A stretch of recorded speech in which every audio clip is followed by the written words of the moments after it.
Good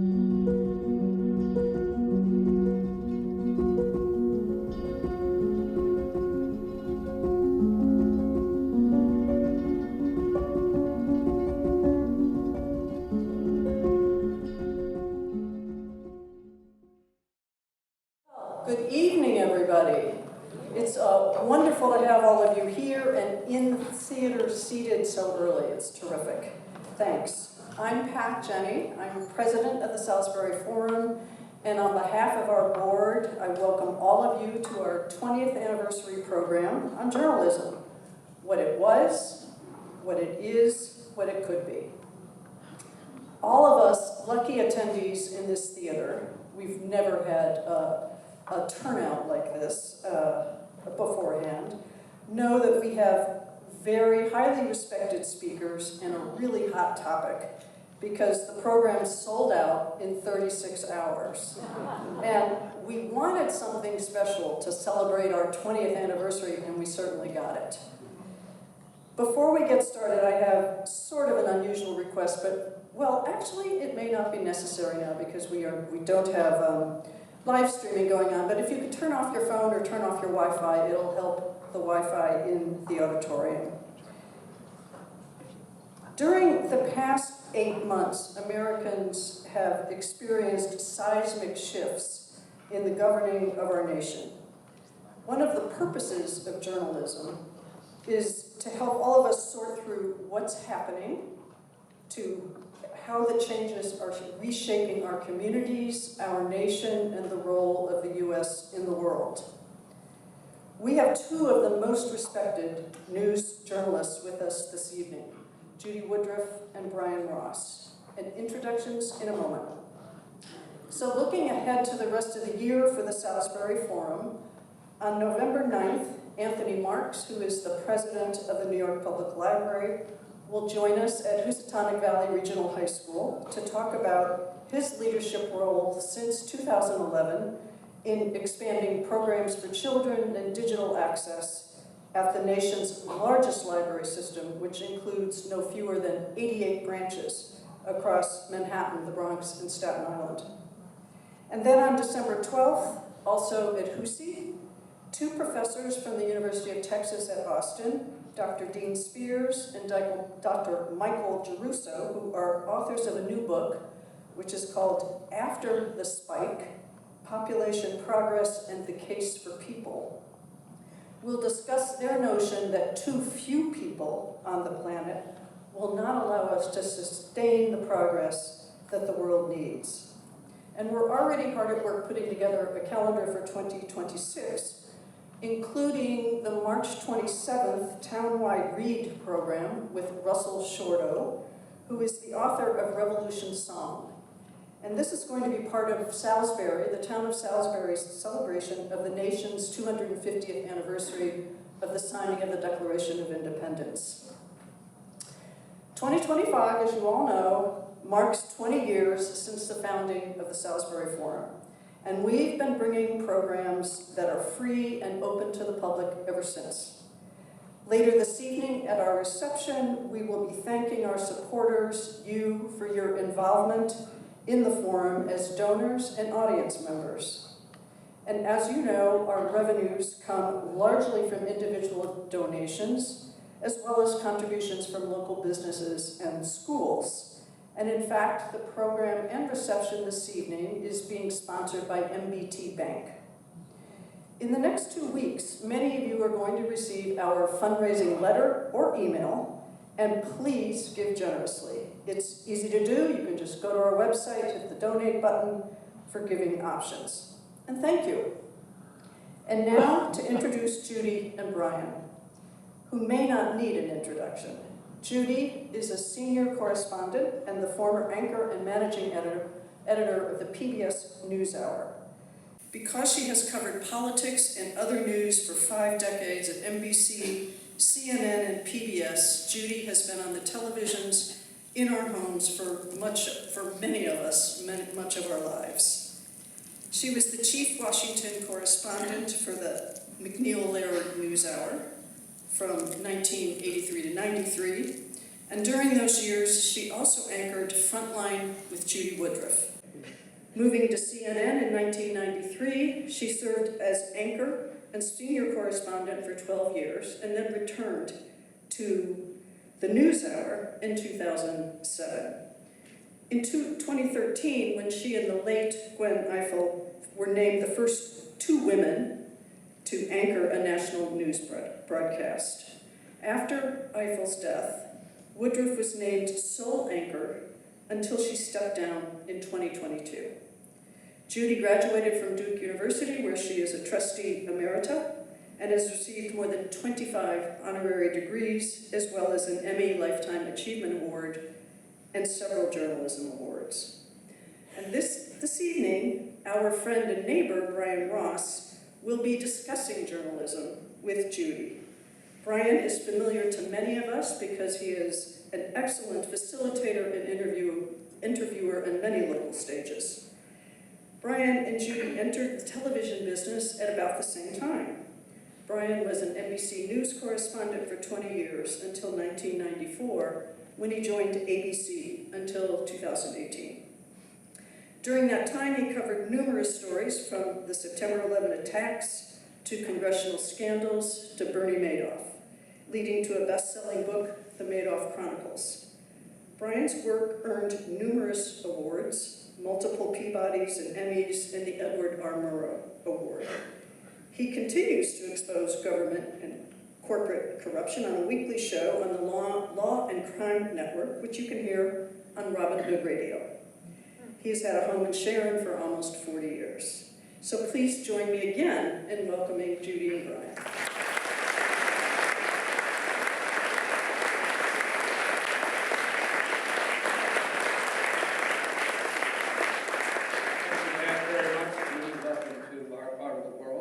It's been almost 3 years now since you stepped aside from the anchor desk. Do you miss it?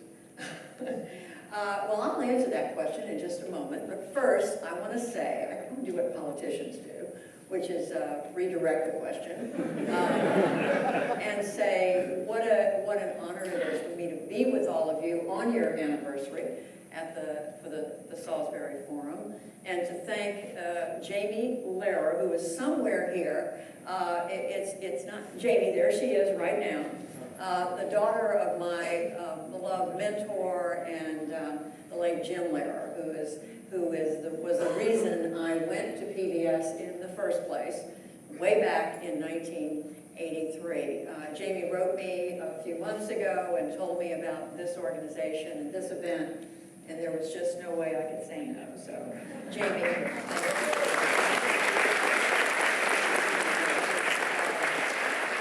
it's great to be with you, Brian. Terrific to be together again. So to answer your question, do I miss anchoring? I would say I missed it for about a week because I realized I would get sort of twitchy around 5:45 and looking at my watch and thinking, shouldn't I be somewhere at 6 o'clock?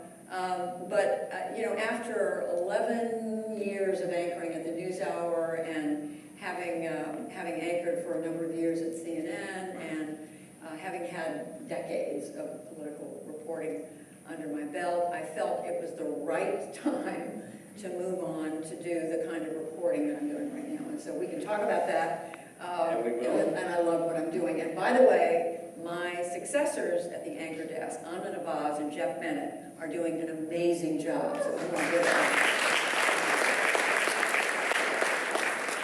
You and I started around the same time at NBC News. You had been tearing it up in local news in Atlanta, covering state government. I was a reporter in Cleveland investigating the mob and the Teamsters Union. And we both came in to work at NBC News. We were among the youngest correspondents they ever hired. You're one of the few women they had hired at that point. And we learned from the giants, John Chancellor, David Brinkley, Les Christo, the ferocious editor, Gil Bilstein, all taught us a lot. How was it for you to start there? You were a rookie, you were a newbie. It was baptism by fire. I had worked, you're comparing it, you were in, you've been in Ohio, you've been covering crime, you've been breaking news. I have been covering state politics in Georgia where the civil rights movement, of course, still was having a very profound effect, and I loved what I was doing, but I was really itching to get to Washington. I wanted to cover national politics. It wasn't time to do that yet. My first 2 years at NBC, I was in the Atlanta bureau, what we call our Southeastern Bureau, covering 10 states in the United States, in the Southeast, and the Caribbean. And I thought I knew a little bit about reporting, but it wasn't until I started dealing with some of the folks you just mentioned. Ryan and I had our favorite copy editor, a man named Gil Milstein, who was, shall we say, not so calm. As we call in your script, you'd call in, and for me, I was always late. I was never, you were supposed to have it in by 4:35, 4:45 at the latest, and I was calling in at 5:15 to get approval. We were madly editing and writing, and he'd say, no, you can't say that, you've got to change it. But I learned so much from Gil Milstein, from people, you and I have just shared some names of the producers we work with, people like John Chancellor, people like certainly Les Crystal, who then went on to work with Jim Lehrer and Robin McNeil. He became the first executive editor of the McNeil-Lehrer Newshour. Jim and Robin, as we know, had been doing the half-hour McNeil-Lehrer report from 1975 to 83, and then they persuaded the PBS stations around the country that what America really needed was a whole hour of news, and Jim and Robin were going to deliver it. They very courageously sold the PBS system on this, and it was a phenomenal thing to watch. So as a rookie at NBC in 1976 who had covered state government, they said, well, there's this former governor in Georgia running for president. He's not going anywhere. We'll give it to the kid. And that's kind of what happened, because when I started in local news, I mean, if you think I didn't know what I was doing when I joined NBC, I truly did not know what I was doing. I had started out as a newsroom secretary. It was the only job I could get in journalism. I knew I wanted to do something around reporting. The only job I could get, because I had never written for a newspaper, had never done reporting, was to be hired as the newsroom secretary for the CBS station in Atlanta. And the point came about a year later, after I kept pestering the news director to let me just come in. I said, let me just come in on the weekends and hang out with the political reporter. Let me just follow with, why would you want to do that? We already have a woman reporter. Which they did. It was the late 1960s, and you're right, it was early. So that turned out to be an incredible opportunity, because guess who was running for governor the year that I was hired as a local reporter at the CBS station, and where I moved from the ABC station, being the secretary to the CBS station, Jimmy Carter, who had run for governor before, had lost, and was determined he was going to win this time. So I got to follow him around the state a little bit. He, of course, went on to win, served as governor for 4 years. He couldn't run for re-election. And I knew, I was already hearing, at the same time I was thinking about, is it time for me to move on to a network, if they would even think about hiring me. At the same time, he and his people were thinking about running for president. I mean, that had been in their mind all along. And you're exactly right, Brian. When I told our wonderful colleagues at NBC that they really needed to pay attention to this former peanut farmer, Georgia governor, who was actually a pretty smart guy, who had a strategy for winning the election. They said, no. They're all, and they listed 15 or 20 other people who were much more likely to win the nomination, the election. But after he became a serious candidate, I did get knocked off the campaign. He won. He came in second in the New Hampshire primary after undeclared, and that managed to catapult him.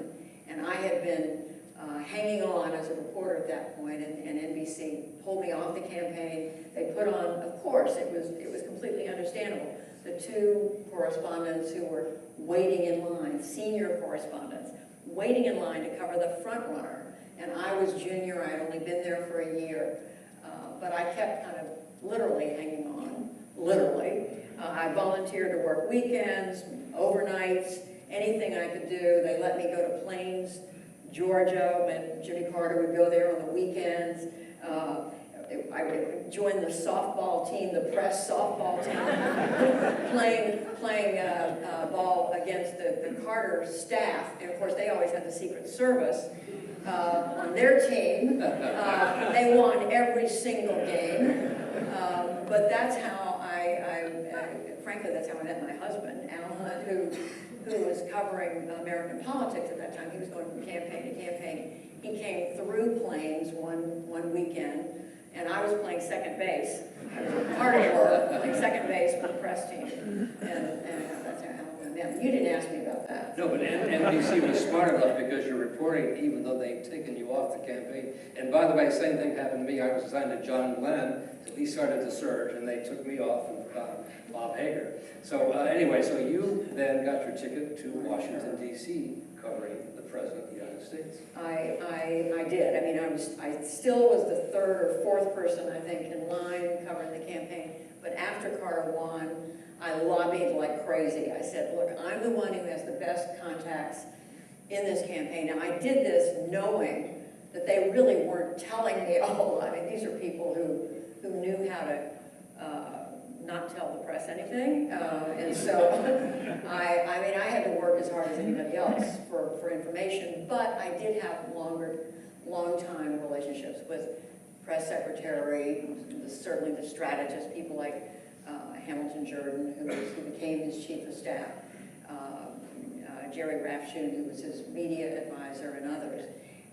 And so I use that as my argument to NBC. Don't you need somebody at the White House? And again, I said, I'll work weekends, I'll do overnights, anything. They finally called me up. It was the day before Christmas, 1976, and they said, okay, you go to Washington. And I was third person on the totem pole. It was a woman named Marilyn Berger, who had been covering national security. You and I were talking about her a minute ago for the Washington Post. NBC had hired her, and a man named Bob Jameson, and then I was third. But it was extraordinary. And then with Jimmy Carter. And then you quickly distinguished yourself as the best of the three, no doubt about it. Well, and you really were groundbreaking reporting covering Carter. So let me ask you, covering the president, that's a heavy weight to do that, to get it right, and to deal with the White House press office, maybe not as bad as it is now, but at the time it was still fierce going after reporters with stories they didn't like. Well, for those of you who've only known this presidency, that presidency was very different, and frankly, so has been every other presidency from 1977 until now. But yeah, I mean, I mentioned baptism by fire a minute ago. I mean, here I arrive at the White House. I don't know, I mean, I know the people around Carter. I don't know the press corps. I don't know Washington. And I essentially had to learn to be humble. I already wanted to think that I was humble, but I had to be humble in realizing there was so much I didn't know. And I had to work, I felt hard every single day from morning until night, trying to play catch up, trying to understand what was going on. There were people in the White House press corps, and I have to give credit to a few people. Helen Thomas, who covered the White House for years for the United Press International, passed away a few years ago, but she had covered the White House in the Kennedy administration. She took me and the few other women reporters at the White House, Ann Compton, who was there covering for ABC. Ann had been, I think, assigned to the White House 1 year before me. I mentioned Marilyn, who had been there for NBC.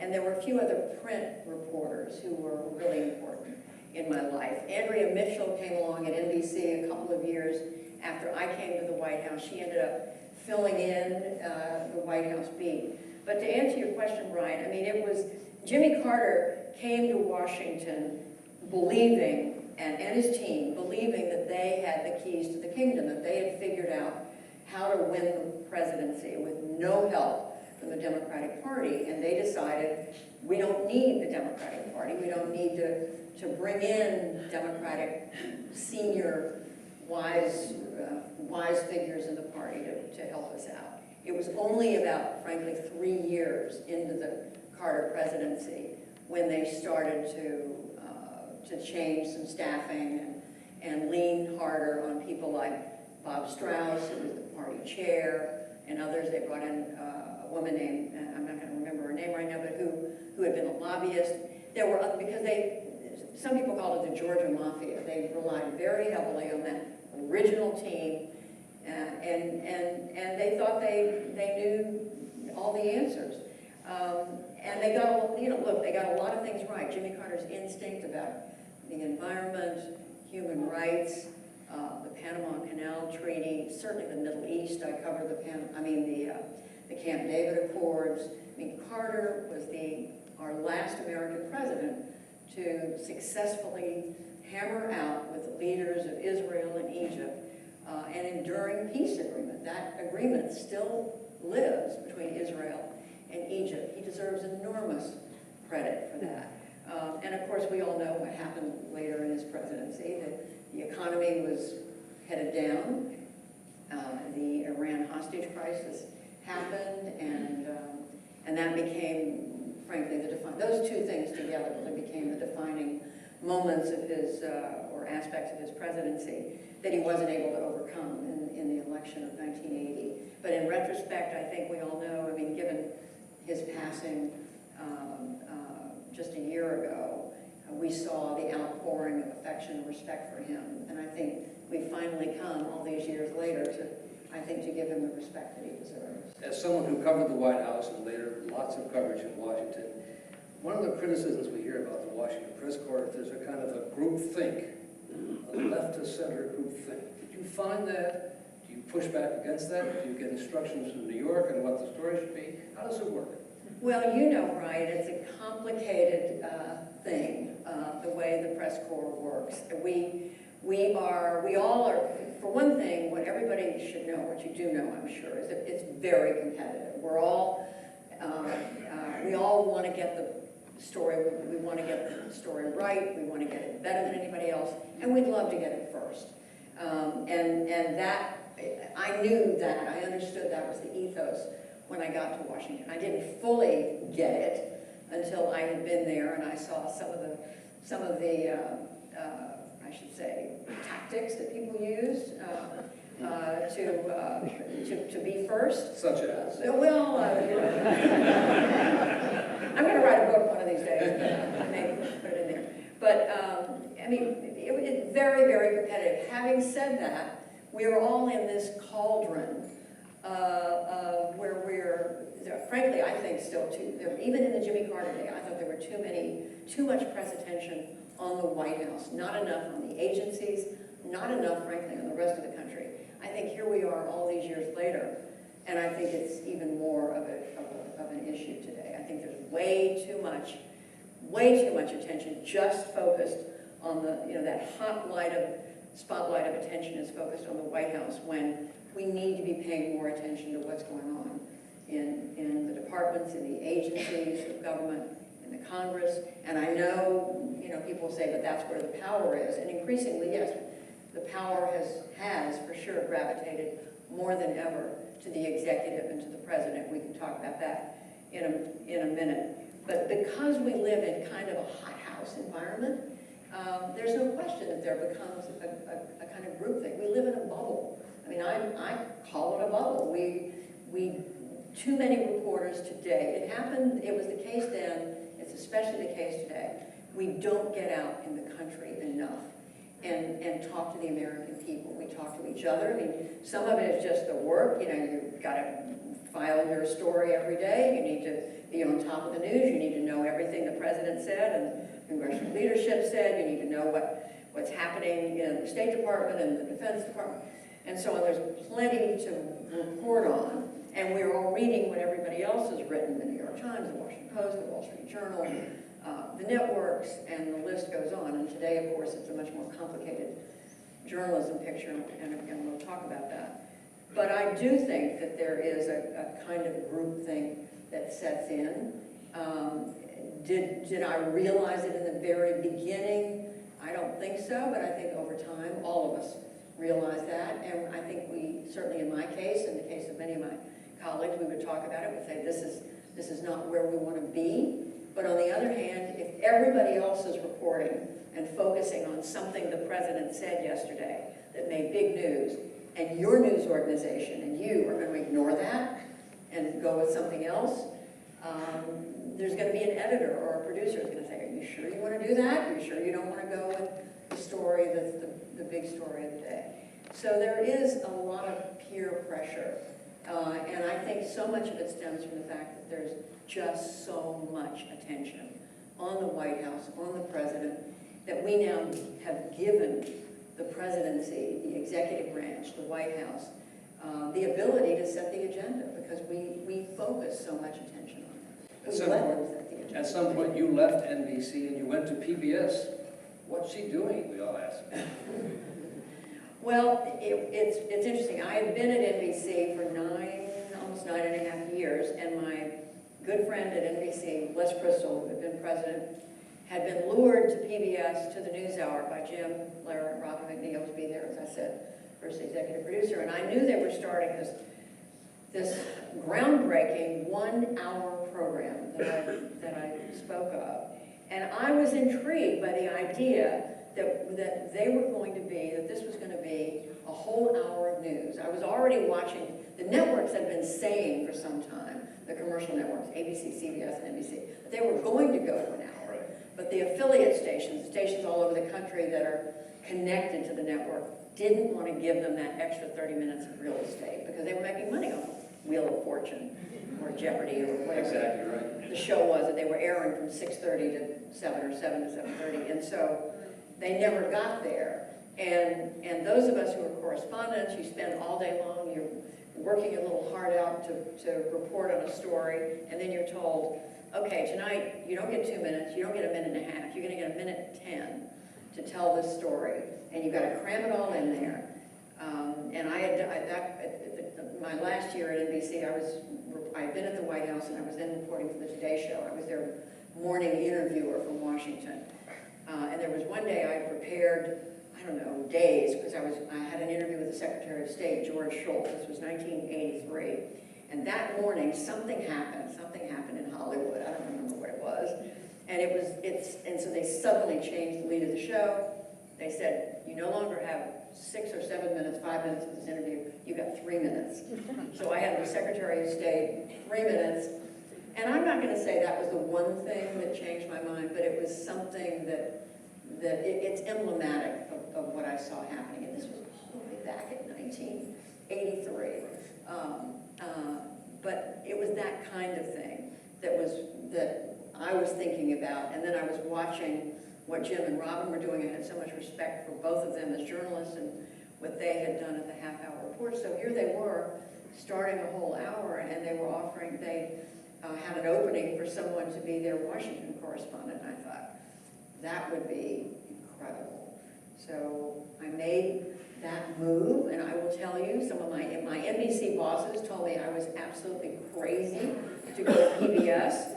That, how could you go to, little old PBS, NBC? But it turned out to be the best professional decision I ever made, because I did jump in 1983, and Jim and Robin became not just great friends. I already knew Jim, and of course Jim's family. Kate, is Kate Lehrer here? Are you here? Jim's beloved wife, Kate. Can you just wave your hand? You're back there somewhere. The Lehrer family became just incredibly important to me and to my husband, and those years of mentorship from Jim and from Robin, I think it's fair to say that's what truly shaped me as a journalist, because yes, I had done reporting in Atlanta, and yes, I had learned a lot at NBC, but it was that daily hands-on, let's talk about what we're doing, let's talk about the stories, we're going to dig deep. The mission of the Newshour was, we're going to cover the most important stories of the day, no matter what everybody else may be salivating to learn about, whether it was the Kardashians or O.J. Simpson, or we were going to cover the things that matter to the American people. And I would say that's where I cut my teeth. And so you're saying really without the pressure of ratings or advertisers, it was a better news operation to work for? Well, yes, and I mean, Robin would tease about the fact, because he said, you know, we dare to be boring. That was not the case. We wanted people to watch, and of course we tried to make it as interesting as we could, but we were not going to sacrifice news in order to, as I said, cover the Kardashians or the, you know, name a Hollywood figure who was getting a lot of attention. It was about, and is to this day on the NewsHour, about the news and about what matters to the American people. And I think right now, especially, we see the difference because at a time when the country is facing so many challenges domestically, certainly internationally, what we need more than ever is news that affects, you know, that is the news that affects our lives and that affects our families and affects decisions that are going to, frankly, affect our children and grandchildren.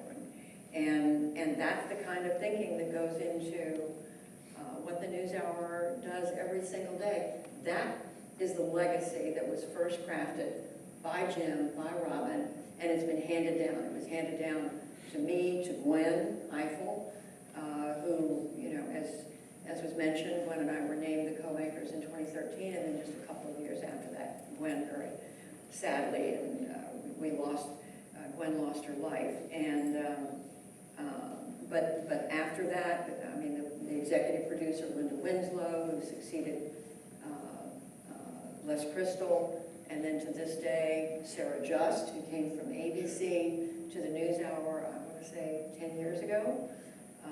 And it's all about what Jim and Robin started that is still in the mindset of the NewsHour every day. And it's why, to me, it's so important that that kind of journalism continues and doesn't go anywhere, despite all the noise that's out there. Before you became an anchor of the NewsHour, you spent a number of years at CNN. Give us some insight into CNN, what it's like to work for cable news, and what's happening there now from your point of view. Well, CNN is a big subject. When I joined CNN, I was actually hired by a man named Tom Johnson, who was the president. He had worked in the Lyndon Johnson White House, had been publisher of the Dallas Times Herald, had gone to Texas with Johnson and worked for the Johnson family in their newspaper. Then became publisher, excuse me, of the Los Angeles Times, and then Ted Turner, who had started CNN, hired Tom to be the president. Ted Turner's mantra was, back in the beginning days, in 1980, during the 80s, into the 90s, was that we're all about the news. We're not about the stars. We're about covering the news. That's going to be our North Star. We're going to cover the world. We're going to be 24/7. I initially, by the way, had given no idea to leaving the NewsHour, but I was ultimately persuaded that it was an opportunity for me to learn and grow to be part of a 24/7 news operation, to travel and do things like cover the Beijing Fourth World Congress on Women that the United Nations had put together. And so I did have international opportunities and other opportunities, and anchored a program called Inside Politics for 12 years. The difference is, you just put your finger on it, Brian. I mean, it is a commercial enterprise, and for all of Ted Turner's desire to keep it focused just on the news, there was a commercial imperative. At some point, it was clear it was becoming more and more expensive to cover the news. The offer came along. Ted Turner wanted to merge with Warner Brothers movie studio to make the company more financially viable. They did that. Changes were made. People were laid off at that point. And then as the company grew even larger, it became clear that they were going to have to merge with somebody else. AOL came along, and then there was that merger, which caused more layoffs. And meanwhile, CNN was changing. I think I counted 5 or 6 different presidents of the news division during the 12 years that I was there. And it's continued to change to this day, to keep up with not just to keep up with the news, but to keep up with the changing financials of keeping a news organization going. What I think, what Ted Turner created was a company or a news organization that was all over the world. They had more news, they had almost as many news bureaus, maybe this is an exaggeration, as the AP, the Associated Press. They had news bureaus in a lot of countries. They had correspondents around the world. They had the ability to go live practically anywhere. They would put themselves on the map. During the time of the first Gulf War, you remember in 1990, Bernie Shaw was under a table, a desk in the Hotel Rashid in Baghdad, and the George H.W. Bush administration, Colin Powell, had told Tom Johnson to get your correspondents out of Baghdad because we are coming in. Our planes we're going to be dropping bombs and firing missiles, and the CNN refused to leave, but that decision was made by the correspondents on the ground. Peter Arnett, who had been at AP, was with CNN, Bernie Shaw, and Bernie and Peter and their entire team said, we're not leaving. We came here to cover whatever happens. And they stayed and they reported live. And they were the only news organization in Baghdad when the war was underway. As it turned out, nobody was hit. I mean, nobody was hurt. There was a short war that took place. And as you know, the United States retreated. They decided not to go into Baghdad. But that put CNN on the map, if you will, as a serious contender in the news environment. And then there was even more economic financial pressure on them to grow, to change. And instead of the news being the star at CNN, there was more pressure on them to be commercially successful. And so that's happened over time. There's a change of ownership. AOL came along, AOL left. Different owners. They've been through 2 or 3 owners since then. And it's a different news organization today. You left there and you thought, what, I'm done with the business? Well, I stayed there 12 years, and I decided I was watching cable news change, as I've just described. And I thought, I don't think I want to spend the end of my career. This was 2005. And I thought, I don't want to spend the end of my career in cable television. I'll let others do that. And I thought, I'd like to do some writing, some teaching. My alma mater, Duke, had come and asked me, I would think about teaching a course, which I did. I had been approached by the Pew Charitable Trust to work on a documentary, and I did that. We were looking at this interesting generation that was coming along, called the millennials. So I signed on with Pew and others to create a 2-year, really amazingly fun and fascinating reporting project going around the country. We had a recreation, an RV. We called the project Generation Next, and we had a contract with PBS because none of the commercial networks. I went to CNN and I asked them if they were interested in a documentary on the next generation. They weren't really interested. So I talked to PBS. NPR wanted to partner, and I ended up partnering with them. Yahoo News, which was then a factor, of course, a growing factor in digital news. And we went around the country for a year and a half and did dozens of interviews, hundreds of interviews, and put together 2 documentaries and a number of reports for the NewsHour. And during that time, I, as I said, did a couple pieces for the NewsHour, and at some point Jim and Linda Winslow, who's executive producer, asked me if I would think about ever coming back to the NewsHour, which was something I was shocked. I had no idea that they would ever be interested in me again after I had Were they upset when you left? moved to. I don't think they were upset. They were probably glad to see me leave. No, but I think it's like any organization. I mean, if you decide to leave, your history. But I will say that Jim and Robin and the whole NewsHour team, I stayed friends with all of them over the years. I mean, I never lost touch with them. And so I said I was shocked. I was shocked. I was surprised, but I was very pleasantly surprised when they reached out. And it didn't take me long to make a decision. I said, I'd love to do that. I'd love to come back.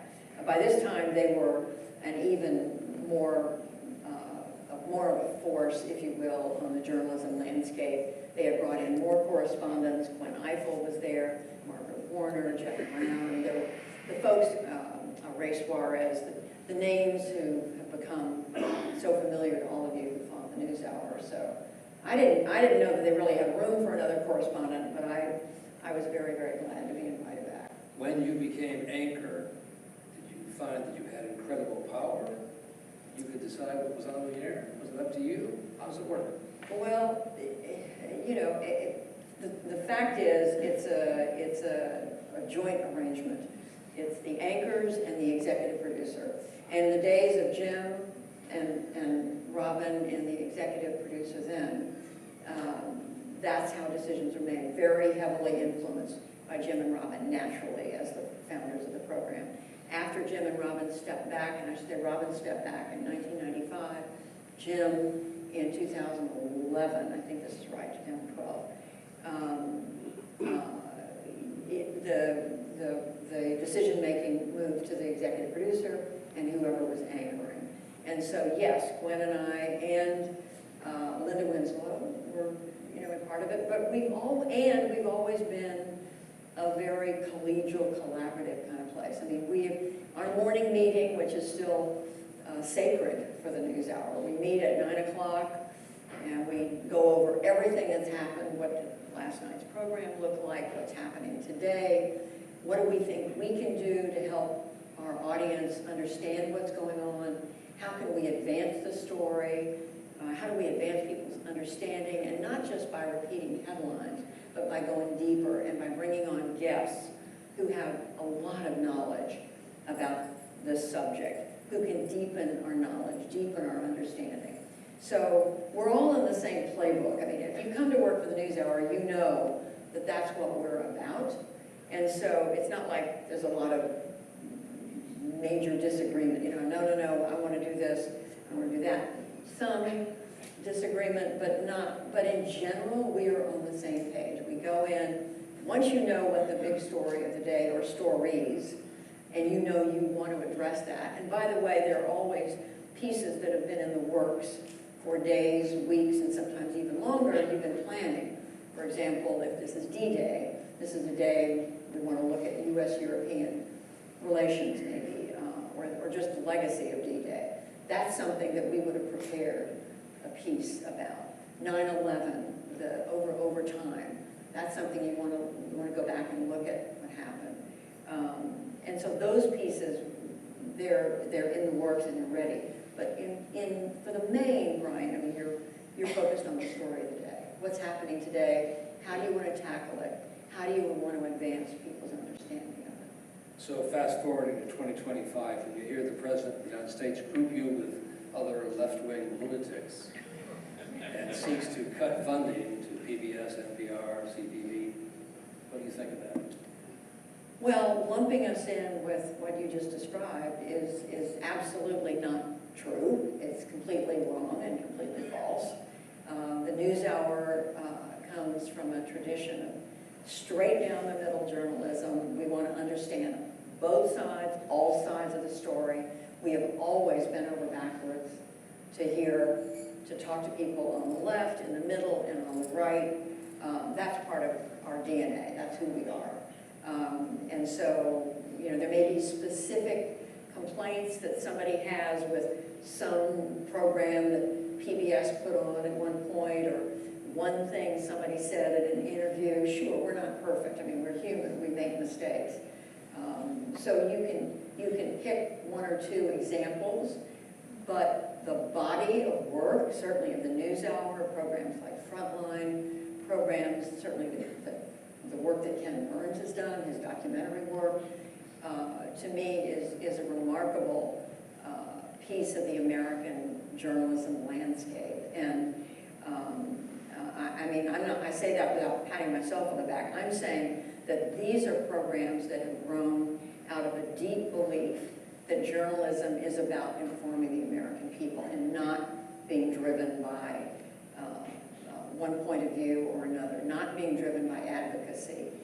In a time, increasingly, where more of journalism is driven by advocacy and is driven by one point of view or another. So that was a sad time, a sad thing to hear, and even more so to know that the administration determined to gut and to kill the Corporation for Public Broadcasting and all federal funding for PBS. Having said that, public media is doing public television and radio are doing everything we can do to keep going. We are reaching out to the folks who've been supportive of us for years. We are finding so many of them who want to keep supporting us. We are tightening our belts. We are finding ways to cover the news and do it somewhat more economically. We're having to make some cuts, no question. And there are already some stations that are having to turn out the lights, small stations around the country and smaller systems. It breaks my heart.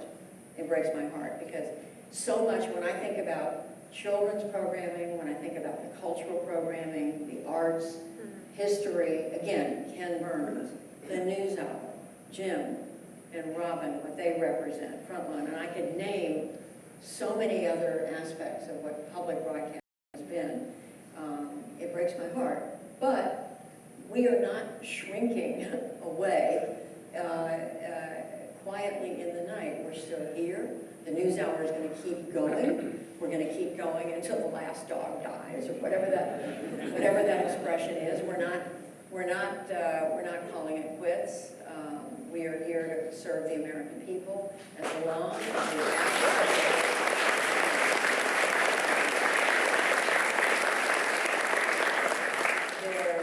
there is no doubt in my mind that we know there is a huge contingent of the American people who support public broadcasting. We see it in the polls, and we know it because of people who are contributing, not just to us directly, but people who are giving to their local, whether they're in Dallas or Dubuque or Denver or wherever they live across the country. Public media has a loyal following. And like I said, yes, there are some, especially some smaller rural stations that have taken a hit and are struggling and will continue to struggle. And thank goodness there's now a consortium of foundations that have come together to raise money. They've raised several million already, and they're trying to raise more to particularly target these most vulnerable, smaller outlets. And the reason that matters is because so many of them serve parts of the country that don't have any other local news. I mean, they live in news deserts. As we know, so much of America has turned into a news desert because so many newspapers have gone under. So that is heartening to know that these foundations are doing that. But it's not. This is not a task for the faint of heart. We're all going to have to roll up our sleeves to work harder. All of us at the Newshour are dedicated to that. We're fully aware that this is a tougher time than we've ever faced before. But I can't emphasize enough how dedicated every single one of my colleagues is at the Newshour. Anna, Jeff, Sarah Just, who's the executive producer, and everybody, 180 of them, I don't know what the number, 150 of them, to working hard. And I've talked to the executive producer of Frontline, Rainey Aronson-Roth. She and her team are of the same mindset. I know Ken Burns. Ken has been kind of the face of public television through a lot of this. He certainly feels the same way. So we're not going anywhere. As you know, in a number of newsrooms, there are pretty fierce debates about the role of journalists being down the middle. And some say, that's not good enough. You can't be one of this and one of that. You've got to be more direct, particularly with this president. What do you say about that? You're aware of these sort of arguments from a new generation of journalists. No, I am, and there are many younger reporters come into journalism because of what they are seeing and how they get their news, thinking, I want to go into this profession in order to pass on my point of view. I feel strongly about an issue or issues, and I want to make sure that those issues get covered. Nothing wrong with feeling strongly about something, but we are always, in journalism, we are always going to need straight, factual reporting, the kind of reporting that the NewsHour is dedicated to. That's the kind of reporting that I believe we will always need as a country. Our democracy can't survive without information, without straight reporting. And so, to those who say, you need to just tell us what you really think, tell us, where are you coming from? What do you really think about Donald Trump or Kamala Harris or, you name the candidate? My answer is, that's for others to say. Yes, I have opinion, but that's not what I do. I'm a reporter. I'm here to go out and to dig up information, do as much reporting as I can, and to share it with you. That's what all my colleagues are here to do, whether it's Lisa Desjardins, whether it's Anna, whether it's the amazing Nick Schifrin, Jeff Brown. I mean, I think of the team at the NewsHour. These are people who are all about reporting.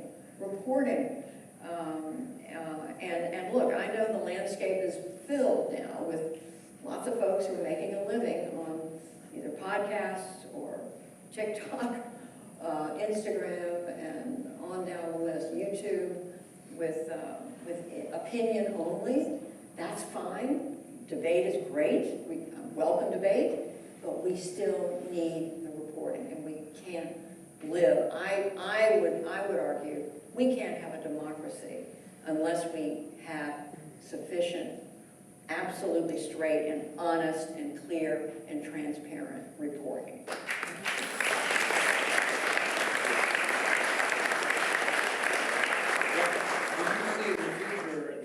Joe Rogan's the new Walter Cronkite, and a new generation gets their news from podcasts and social media, and no one's watching the 6:30 news anymore. It doesn't matter, except for people who can't figure out how to use their computers. I mean, it's a mix, and there's no question. The NewsHour is now pushing all of our content out on YouTube. Our YouTube channel does very, very well. We're on the air every night. The NewsHour is at 6 o'clock, 7 o'clock, depending on where you are. But we're on, that program is always available on the NewsHour website, on the YouTube channel, and we're putting out content on Instagram, on TikTok, on you name it. We're doing shorter versions and longer versions to reach the audience. But all of it is staying true to the NewsHour ethos, if you will. But you're right. I mean, we are so many young Americans today, and I love listening to podcasts. I mean, just in the last couple of years, all of us have changed our news consuming habits. And so we have to be prepared to move in that direction. I don't know what the news landscape is going to look like just 2 or 3 or 4 or 5 years from now. 5 years is a long time when you think about how far we've come just in the last 5 years. So we have to be prepared for that. We have to be nimble. When young journalists say to me, okay, should I go in, or college students say to me, should I think about journalism? And my answer is, if you love the idea of reporting, if you're curious, if you don't mind working long and strange hours, and you don't mind being obnoxious sometimes in going after a story, then this is the work for you. But be prepared for the platform to change. I can't tell you that you're always going to be sitting there looking. You're not going to always be sitting there in front of a TV camera or appearing on TV. You may be appearing on YouTube, on a podcast, or a TikTok, or whatever the next iteration of TikTok is. Can any of you tell me what is going to come along after Instagram and TikTok? And you've got to be prepared to roll with those changes. But still stay true to reporting and to journalism, the kind of journalism that we know we need as a democracy, and frankly to stand up to those critics, whoever they are and wherever they're coming in.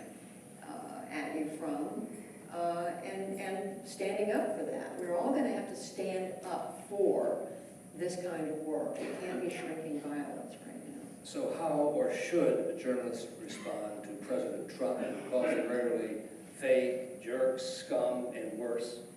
What should be the response from journalists who cover the White House, as you did for so many years, and those in positions of authority at news networks?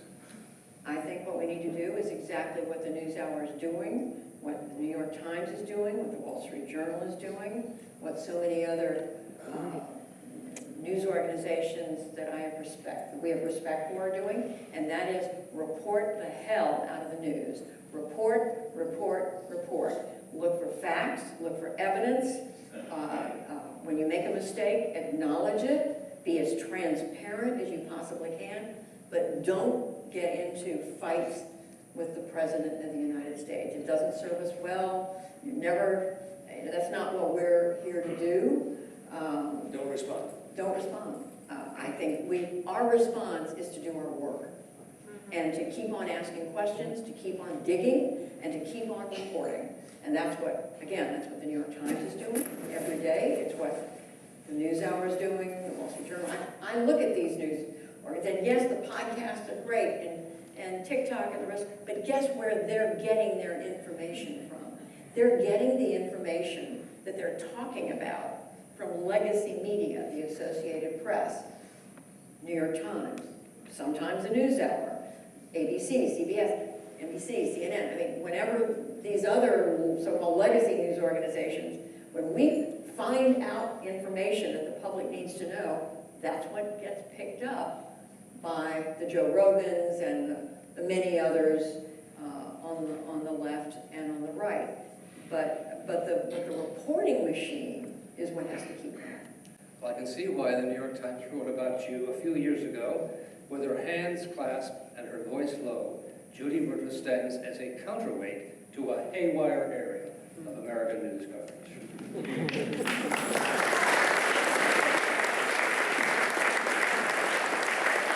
I'd like to see questions from our audience.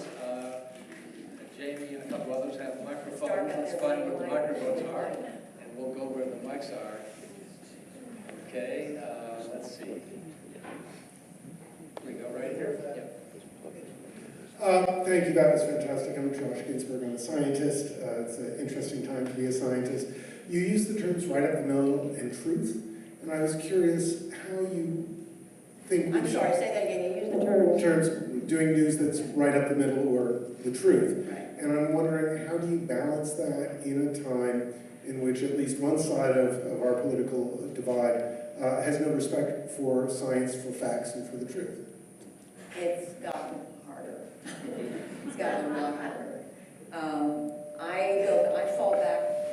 I fall back though on what I said just a moment ago, and that is, if we keep reporting facts as we know them, and wherever they lead us, and whether people see that as moving to the left, or the center, or the far left, or sometimes the right, that's where we need to go. Follow the facts, follow the trail, and stay on it until you get as many answers as you can possibly get. It's tragic what's happened to science, to the lack of respect for science, what we're seeing happening around vaccines and around what's happened at NIH, CDC, but reporters can't let that slow us down. We have to keep reporting on the identity and the background of these people who are chosen to be the new members of the vaccine approval, or I don't know the name of the committee inside the CDC that approves vaccines, the FDA and the CDC. Thank you, the advisory committees. We need to report on their backgrounds and report whether they do or do not have any background in medicine or not. And that's how we can continue to inform the American people. Another question. Yes, sir. A little bit full circle at the end of this, as you now mention mainstream media that we rely on, the New York Times, Wall Street Journal, the Washington Post, etc., which in my experience all continue to practice groupthink in their reporting. So how do we break out from that? The places that I'm finding that do break out from that are Substacks through Reddit and, really alternative social media reporting. So I find myself very concerned about the continuation of the groupthink problem. Good point. And is there a specific story you want to mention as an example of that? Because what I'm seeing is that increasingly the legacy news organizations, when they see something on Substack or another, off-Broadway,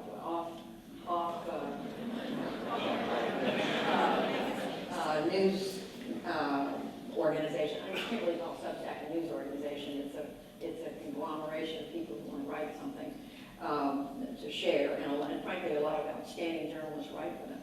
But I'm finding the legacy organizations are picking up stories from Substack. They're open to seeing that. I know at the Newshour, my colleagues at the Newshour are looking at everything. They're scanning the landscape every day. And if somebody broke a story on a podcast, or as you mentioned Substack, and you mentioned another site, then they'll take a look at that. Is that something we should be picking up on? Because look, there's so much, right now, there's so much change happening in our country. So many announcements, firings, policy pronouncements, and I can't begin to do it justice in one conversation. There's so much going on that everybody needs to be humble in trying to follow it all. I mean, I can't keep up with it all every day. The Newshour is madly trying to keep up. The New York Times has more reporters. Washington Post, I mean, they're all trying to keep up. But no one organization can do that anymore. There's just so much. And so if a Substack or another, like I said, Joe Rogan gets a nugget of news out of somebody he interviews for 3 hours, we will pick up on that. So I think there's a little more humility than there used to be. Not enough, probably. We could use a lot more humility because, as I said a minute ago, I think to the extent we have failed to get out in the country and talk to the American people between the coasts, which is too much of what's happened, we've missed a lot. We know that happened in 2016 when so many of us in the media missed the Donald Trump phenomenon, didn't recognize what was happening. And here we are, almost 10 years later, and we really still aren't out there. It's one of the reasons I wanted to get out and travel the country and do the reporting I've been doing over the last 2.5 years, to get out there. But I think all of us would benefit. Another question over here, and while the mic's there, what is your daily menu of news consumption? What do you read? Just constantly feeling behind and ill-informed. I try to look every day, because the papers we subscribe to, the Post, the Times, try to look at the Wall Street Journal. I certainly, as soon as I can, I get to the computer, I'm looking at the AP, I look at Fox, I look at the cable channels across the spectrum, not for a long period of time, but I like to see what are they focusing on, just to get a sense of what's the atmosphere that day. And people are sending me articles all the time to read. But the bottom line is, Brian, I never feel that I'm up to speed on what's going on. I always feel I'm behind, I don't know what's happening. Question. Judy, first off, congratulations on a really extraordinary, if not unique, career. And, I was surprised to hear that you two started roughly at the same time, because you look so much younger.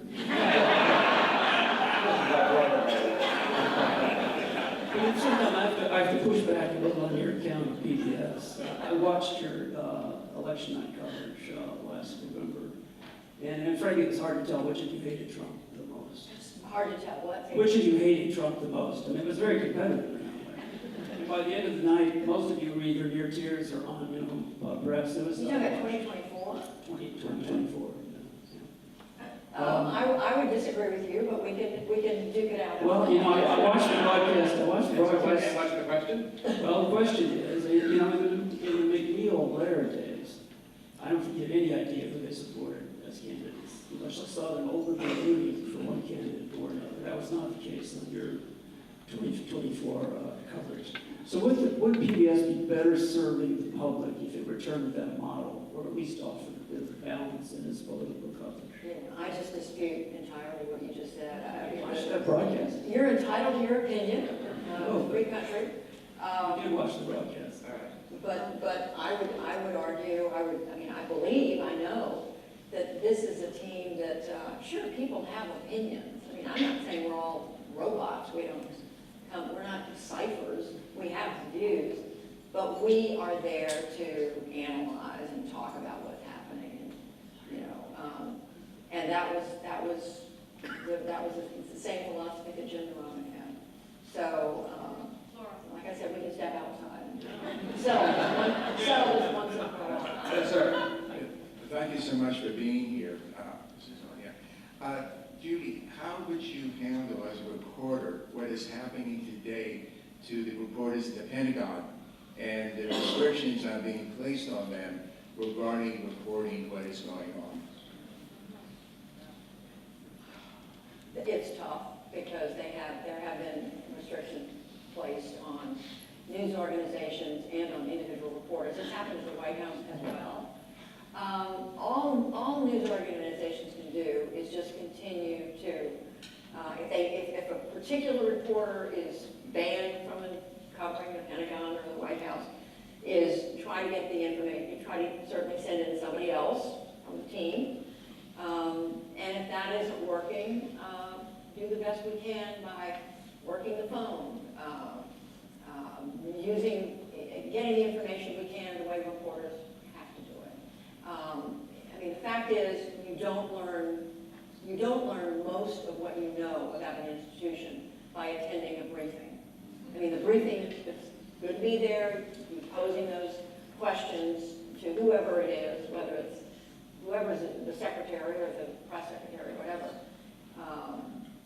But they are there to tell you the story that advances their point of view. That's what happens in every administration. They're there to present the best face forward that they possibly can to promote their own perspective.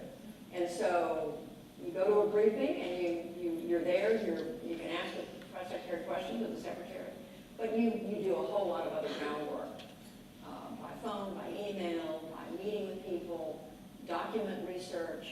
There's just a whole lot more that goes into reporting. But it is a tougher atmosphere.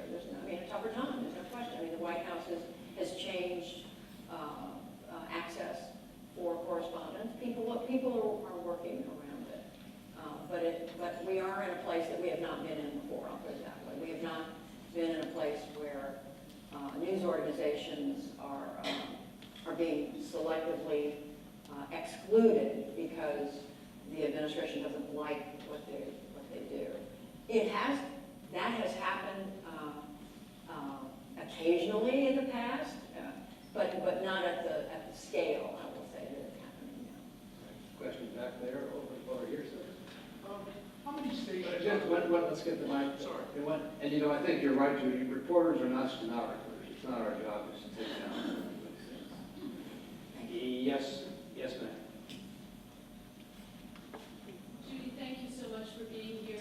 I'm sorry, I can't hear. No, speak closer. You've mentioned a couple of times the importance of getting out into the other parts of the country. And we've been watching some of your special reporting on PBS as you go out and interview people. What surprised you the most as you've been in other places? And what can we learn from hearing you talk about getting out? Because we all live where we live, and we're busy trying to keep up and do all the things you say. But there's so much misunderstanding about what's going on in other parts of the country. What do you suggest we do to be better informed Americans? That's such a great question. I appreciate the question about reporting America at a crossroads, but the second question is so important because it's harder than ever now to be a news consumer because news is coming at us from so many different sources. There are the legacy news organizations that we've been talking about, But again, some people tell me all the time, I say, where do you get your news? I ask people that question all the time. So many people say to me, well, I look at my Facebook feed, or I glance at something, or many people now tell me, I don't like to watch the news or read the news anymore, because it's all news that I don't want to hear. Or people will say, I don't trust the news anymore. And so it's many sources of news, the fact that newspapers have collapsed, disappeared in so much of the country, the fact that technology, social media, the TikToks and the rest of it are out there. People don't know who to believe. They don't know, if you see one piece on TikTok or another one, which is right. The legacy media, we're used to having editors who go over our copy or who will critique our work and fact check, which is what every one of my pieces on the NewsHour, they're fact checkers who go over every line. And they go back and they double check that it's accurate, that whatever we said was indeed said or happened. That's not the case with so much of the news that's just coming at us. So this is the hardest time ever that I remember to be a news consumer. It means more responsibility on all of your shoulders to look at where the news is coming from and to ask yourself, can I trust that source? Are they doing the job that they should be doing? Are they, have they vetted this? Where did they get this information from? And you're right, not everybody has time to do that. People are busy, they're working, or they are busy, driving their grandchild to soccer practice, or, doing what people do. So it's hard. And to your question about what surprised me, I would say the thing that surprised me the most is that when you go around this country and you go into individual communities, people are able to talk to each other across the partisan divide. Nationally, it feels like we are at each other's throats. You look at Washington, Republicans and Democrats can barely stand each other. They're yelling at each other, calling each other terrible names. The contempt level is so high. But if you get out into communities and you get people focused on what they're dealing with in their community, they are. I mean, we have profiled a number of parts of the country where, one place we went to was Providence, Rhode Island. We spent a couple of days there. This group named Civility came in, and they had people, again, conservatives, liberals, sit together across the table, talk about the major issues in their community. A lot of it had to do with the cost of housing, homelessness, and they were able to hammer out, some at least temporary recommendations for what government should do. And we've seen that in other parts of the country too. But as long as people are focused on what they're watching on cable news or on the internet or so much of social media, you would think that we all, one side hates the other. And it has led, sadly, as all of us now know, to political violence. We saw what happened with Charlie Kirk just a few days ago. I mean, what a horrible, horrible time we are living in to see these kinds of politically motivated violent acts. And I'll just mention one other thing, Brian, and that is that we decided that as part of our reporting on how divided we are as a country, we'd go to Northern Ireland, which had, of course, terrible, what they call the Troubles for 30 years, from the 1960s through the 1990s, where they were literally killing each other. This was sectarian violence. Catholics, very broadly speaking, wanted to rejoin Ireland. Protestants who wanted to stay with the United Kingdom. It was not just violent. There were murders, there were fire bombings. They finally brought it to an end in 1998 with something they called the Good Friday Agreement. Since then, here we are 27 years later, and there are still efforts to bring people together because Protestants and Catholics in working class neighborhoods in Belfast live apart from each other. They have walls that separate. Their children go to separate schools. They don't shop together. They don't go to church together. They're now working madly to try to get the next generation, the younger generation, to think differently about the other side. And we profiled a number of people who are working on this kind of healing, if you will, and getting Catholic teenagers and Protestant teenagers to sit together, do activities, go to camp, and just be exposed to people who are different, who think differently. And they're finding that this is working, but it's a long process. Now, granted, they've come a long way. They're not, you don't see the kind of violence that you did back during the Troubles, but they still have a lot of work to do. We thought that there would be some interesting lessons for the United States. Another question, sir, right here, Assistant Michael. And to what extent do you think people are choosing in this country to watch news that they think agrees with their point of view? A lot. A lot. I mean, I think How do you deal with that? conservatives feel comfortable watching the stations that represent their view, and liberals the same, and, you know, You don't really mix with it? I want to, you know, to this gentleman's point a few minutes ago, I mean, I cling to my strong argument that the Newshour and some of these other legacy news organizations I'm talking about, we are truly trying to report the whole story, not to slide into going left or right, but there has been a tarring, a lack of trust in the mainstream media, a lot of it driven, I think, by President Trump, but it's now a widely held view in the United States that much of the media is not to be trusted, and it's something that we have to fight back against every single day. Yes, sir. Sorry. There's an old saying that when one door closes, another one opens. Obviously, PBS has been badly put down by the president.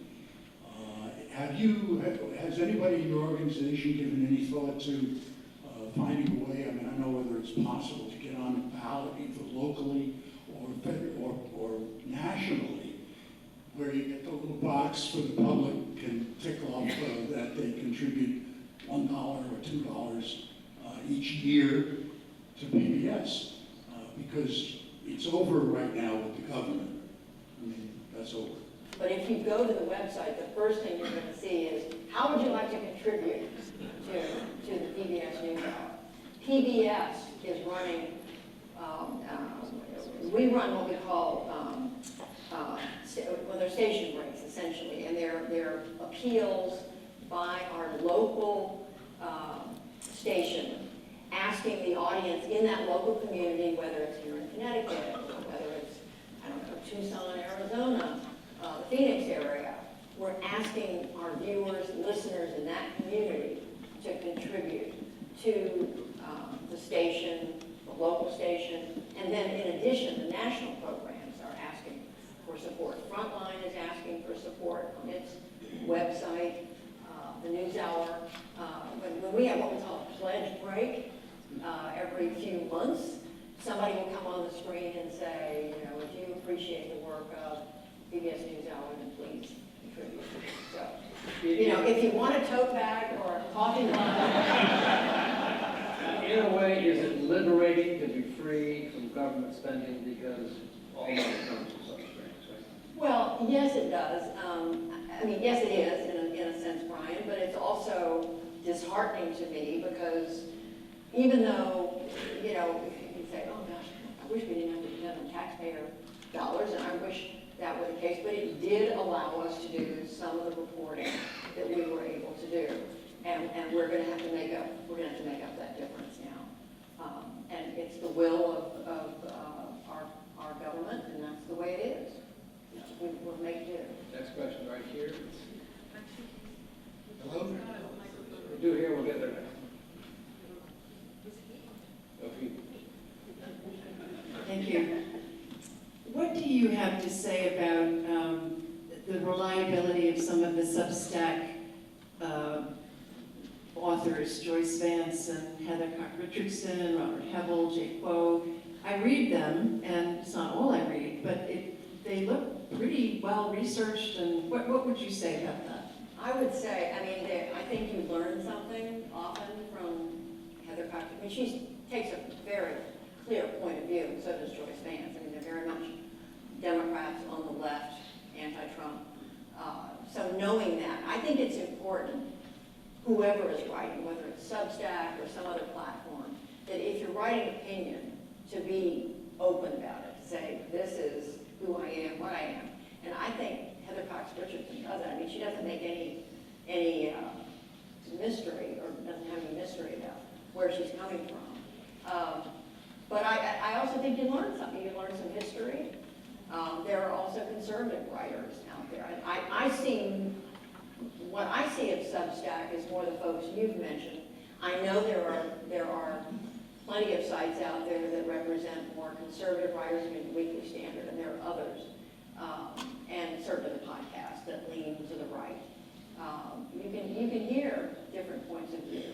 I mean, I'm a big believer in getting a mix. I mean, listen, pay attention to the right, pay attention to the left, certainly pay attention to the legacy media, and then make up your own mind. Make up your own mind about what you believe, but insist on solid, credible reporting. I mean, that's and we all have our own antenna about that. You know when you hear and read something, if it looks like if it's been carefully reported or not, or is it just a mishmash of pushing a point of view, and I'm just pushing a point of view, and that's it. And maybe plenty of Americans are happy with that, just a point of view.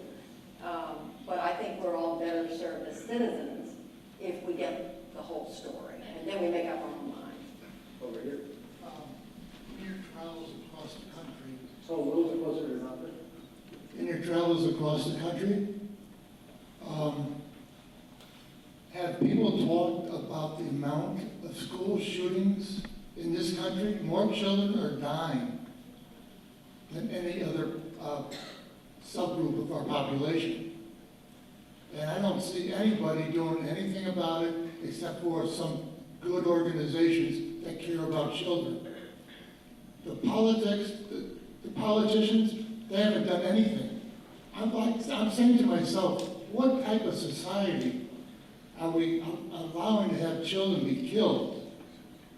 And so the question is, have you seen that talked about when you talk to people in your series? That runs every other week? Absolutely, yes. I mean, we're frozen in this country right now on the gun issue because, as you know, the argument from the gun control people is that we need some restrictions on gun availability by age, by type of weapon.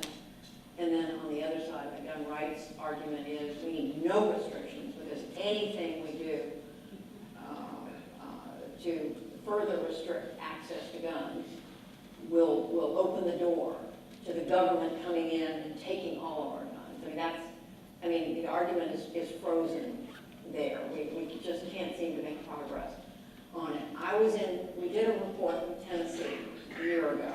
We went in the aftermath of a school shooting in Nashville. It was a Christian school where someone had come and killed some third graders and teachers. And there was a group that came in from outside the state that tried to generate a proposal that would be middle ground, that would present to the Tennessee legislature to try to slightly tighten access to guns. And so this group came in and they found people on the left who from Memphis, who lived with school shootings in the inner city, who knew kids in school who had been killed in a fairly violent part of Memphis. And then on the right, they had a couple of, we interviewed people on both ends. They interviewed a gentleman who owned a shooting range, and another gentleman who was very much for gun rights and the Second Amendment, and very outspoken about it. But long story short, they put all these people together, and we went there in the aftermath of these meetings. They hammered out 5 proposals they presented to the state legislature, and in the scheme of things, I mean, there was nothing revolutionary there. The most, shall we say, controversial of all the recommendations had to do with tightening security in schools, educating people about guns. The most controversial proposal was a so-called red flag, where if someone shows signs of mental or emotional instability, that it's harder for them to have a gun, that they should be denied access to a gun. They hammered these proposals out. They went to brief members of the state legislature, and they couldn't get legislators to sit and listen They wouldn't show up for the briefing even. So it didn't go anywhere. And this is after this shooting, when it happened, the whole state of Tennessee was riveted by this. And this was a year later, and they spent all this time and put a lot of, and it just went up in a puff of smoke. And and it's frankly emblematic of what we've seen around the country. Any effort to try to, and I know there are tiny exceptions here and there, so people would do something about guns here in Connecticut. My goodness, you all know better than anywhere. You know, the heartbreak of what happened at Sandy Hook. But that episode in Tennessee reminded me of just how hard it is. We finally, after we had reported on this, and we finally went to the gentleman who's the head of the Gun Owners Association in Tennessee, and his response was, it was a very legal kind of answer. It was, well, we couldn't do this because legally it would be unconstitutional to do it. But the fact that they couldn't even get the legislators to come together, it's a majority Republican legislature. But they were Democrats. I mean, there was a lot of Republicans who disagree, but some Democrats too. So both parties are frozen right now. It's a tragedy. Got time for one more question. Let me also ask you, what do you make of the new ballroom we built? Well, I haven't been at the White House yet, but I'm told it's going to be quite a facility. I mean, that I think they're building it out I know they're building it out from the East Wing. And I guess President Trump's argument is that he wants to do more entertaining and have more events, awards events at the White House. And I believe he talked about having the UFC championship. I'm not sure. I may have the date. The state dinners used to be under Big Ten. He wants to have much larger state dinners and have many, many more people come to the White House. But Do no, you expect to be invited to the state dinners? I've been invited by other President Reagan, President Carter, other presidents invited me. A final question, sir, up there. We'll get to you.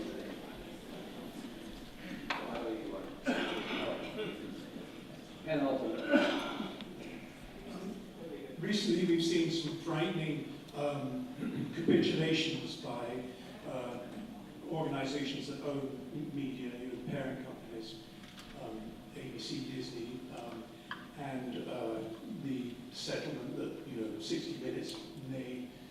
Can you share some of your thoughts about that?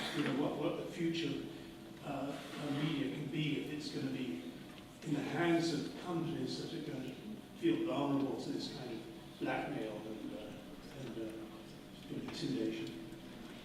Thank you for the question.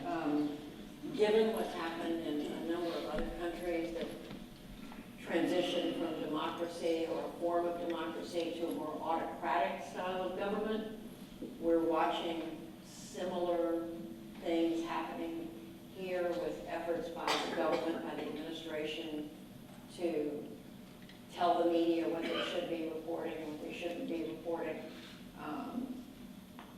I think we are, as a democracy, we have to hold close our independent media.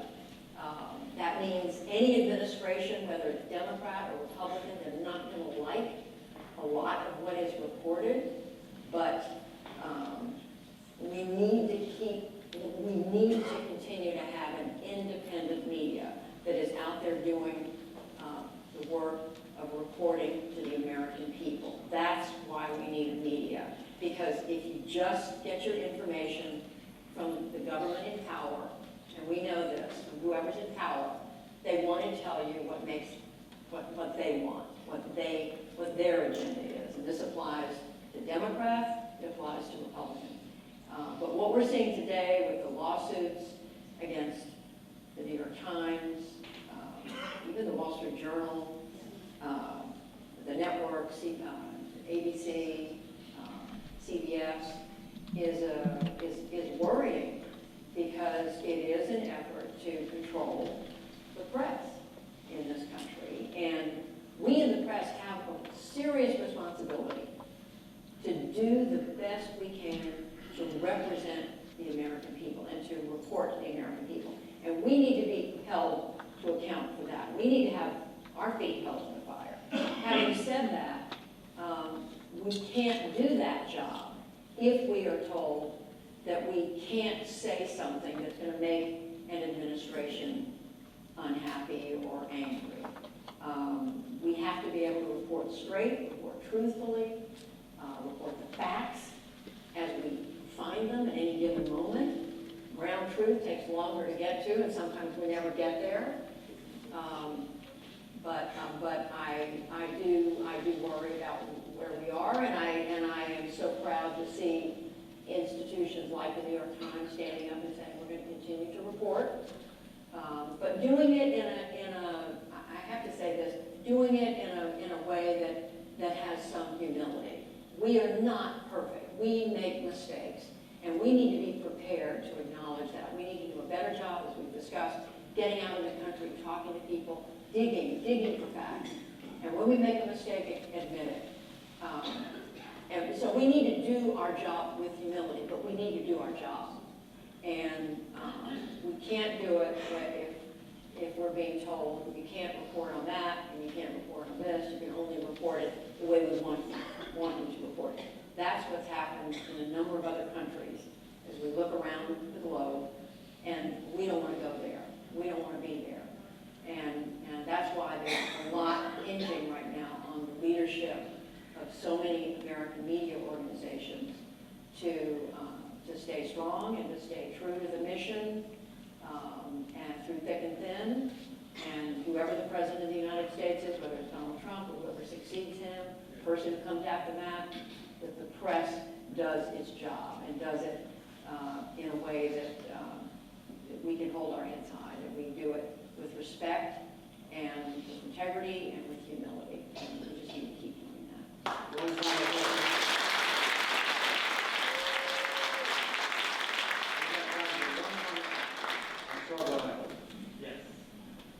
First of all, I just want to thank both of you for being here. It's been a pleasure to listen to your story and your incredible journey in journalism.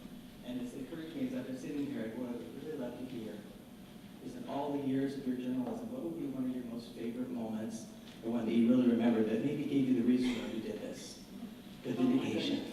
I'm terrible at answering that question. Let me think. I would say this is not so much a positive. It's one of the reasons I'm so proud to work. This is going to sound like an advertisement for the PBS NewsHour. During the pandemic, starting at the beginning, one of my colleagues came up with the idea that every Friday we should highlight, this started in 2020, we should highlight 5 Americans who had lost their lives to COVID. Just ordinary Americans across the spectrum. Young, old, employed, unemployed, retired, blue collar, white collar, male, female, and so on. And we started doing that. Every Friday night we looked at 5 ordinary Americans. And it became something that I became emotional doing, because my colleagues would work on figuring out who these 5 people were every week. They were scouring the press all over the country looking for individuals. And then they would work with me to put together this story that would run about 2 minutes. And then I would have to narrate it that afternoon, and I inevitably would break down and be just reading who this person was and what kind of life they led, and how, they were good, they were a great neighbor and a great colleague, and or she was a housewife, or he was a bricklayer, or just, whatever, or a grandmother, or a grandchild. And I was so proud of the NewsHour. We did this through the end, if I'm not mistaken. We did it well into 2022. We stopped it at some point when, thankfully, there weren't as many deaths, there were many fewer deaths thanks to the vaccine. But I was so proud that we were able to do that, because it was a way to both know the heavy weight of what we're dealing with as a country, but also to recognize that this country is filled with extraordinary people who we'll never hear about. And this was a way to highlight them in passing, but to celebrate their lives.